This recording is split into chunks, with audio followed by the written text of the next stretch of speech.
In one word, what does Dairy Delight mean to you? Family. Memories. Tasty. Cheeseburgers. Family.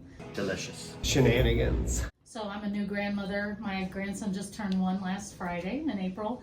And I got video and pictures of my grandson having his first Dairy Delight cheeseburger. I think like I had taken my kids there when they were young, and now my grandson got to go and have his first cheeseburger. What was it like when you worked at Dairy Delight? Well, that was a very long time ago. It was my first job. I was a freshman in high school, and I would walk there after school. So I got to meet a lot of people. I made some new friends. It was fun. It was a nice experience.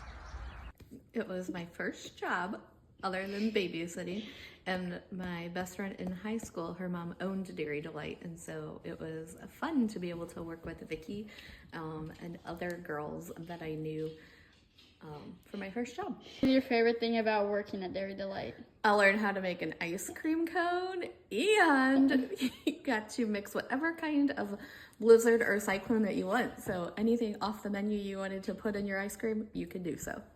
What was it like hanging out at Dairy Delight? When we went to Dairy Delight, it was kind of like an adventure because it was a destination across town that we could all meet up and you could get slushies, you could get ice cream, but primarily it was just a place to hang out.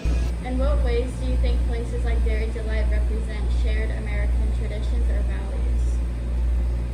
I would say it shares a American tradition value. Just the American dream. It's like two knuckleheads like us can buy a restaurant and serve the community. And for it's been 3 years, but we plan on doing it for much longer and everything. I think that's just the American dream. How has Dairy Delight stayed connected to the Washington community throughout the years? I feel that our customer base, a lot of generations come in. They tell stories of, I was, this tall. I was a kid when I would come into, Dairy Delight, Dairy Queen. So we get a lot of stories like that. So how many generations has Dairy Delight been through? That's a great question. I know of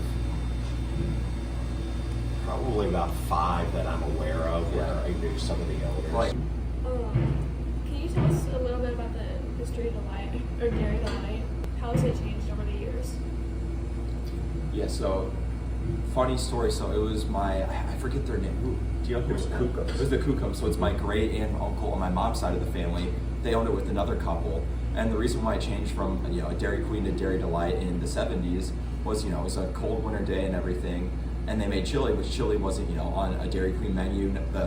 As a franchisee, you had to stick to Dairy Queen's menu and their products basically.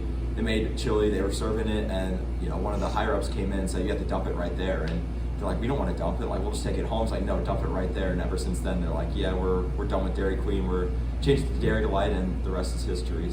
Why do you think places like this are important to small towns, and what makes Dairy Delight feel more than just a place to eat?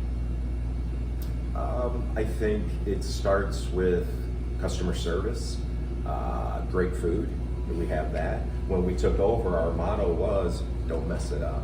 So we made minor tweaks to the menu. I feel we improved the food, and that's what people want. They want great service. They want a clean place. They take pride in how clean it is. My grandma, or his grandma, my mom, who's 85, actually comes in twice a week, 2 hours a week to clean. And only one of the few women I know that love to clean.